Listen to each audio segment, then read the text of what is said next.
اور پھر یہ بھی ذہن نشین رکھیے کہ یہ کوئی کتاب نہیں ہے، بظاہر کتاب ہے،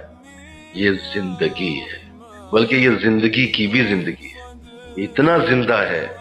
اور اس قدر اس کے اندر تاثیر ہے کہ بس اس کو پڑھنے کی دیر ہے،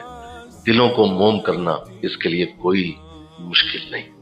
قرآن کی آیات کے ساتھ اللہ نے ایسا نور جوڑا ہوا ہے کہ دلوں کے تہوں میں اتر جانا، دلوں کی گہرائیوں میں چلے جانا،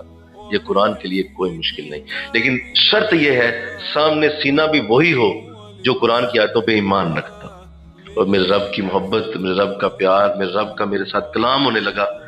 اب وہ جب وہ قرآن اس طرح پڑھتا ہے تو قرآن اس کے دل کی گہرائیوں تک، ورنہ سطحی قرآن جو تمہارے حلق تک رہ جائے، اندر نہ اترے، تو ایسے قرآن کے لیے اس کا نور نہیں پیدا ہوگا، اس کی آیات کا نور موجود نہیں ہوگا۔ قرآن تمہارے گلے تک نہیں، تمہارے دلوں تک جانا چاہیے۔